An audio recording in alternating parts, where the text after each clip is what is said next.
కదా, ఇంకొక 5,000 పెద్ద కానీ కష్టం. బడ్జెట్ భారీగా పెరిగిపోదా? పెరుగుతాయి, అవన్నీ తట్టుకోవాలి. ఇక దానికి సంబంధించి లోన్లను పెంచుకోమంటారు, ఎఫ్ఆర్బిఎం నిబంధనలు పెంచమని అడుగుతారు కేంద్రాన్ని. కేంద్రం కూడా చేస్తానంటది, ఎందుకంటే ఇక్కడ బాబుకి కీ రోల్లో ఉన్నాడు, కాదనడానికి ఉండదు.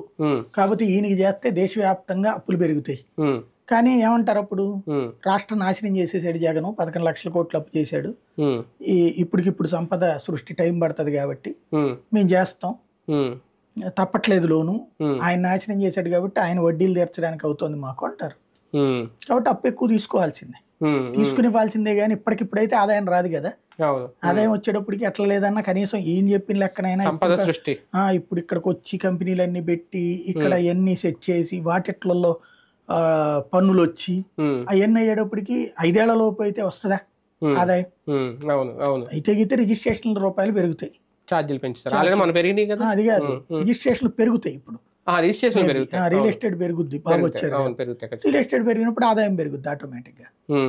అట్లాగే మద్యం ఆదాయం మేబీ ఇంకా పెరగచ్చు, ఎందుకంటే ఇప్పుడు ప్రైవేట్ చేసేస్తారు, ఆ బ్రాండ్లే కూడా మళ్ళీ పాత చేస్తారు. ఇంకోటి ఇప్పుడు భవన నిర్మాణాలు ఎక్కువ జరుగుతాయి, వాటి కారణంగా ఈ జిఎస్టీ ఈ డబ్బులు కూడా వస్తాయి. ప్రైవేట్ కంపెనీలు కదా ఇప్పుడు అమ్మేది, మామూలుగా మీరు బిల్డర్ తో దగ్గర కొంటే జిఎస్టీ కట్టాలి, ఆ ఇన్కమ్ పెరుగుతాయి కదా.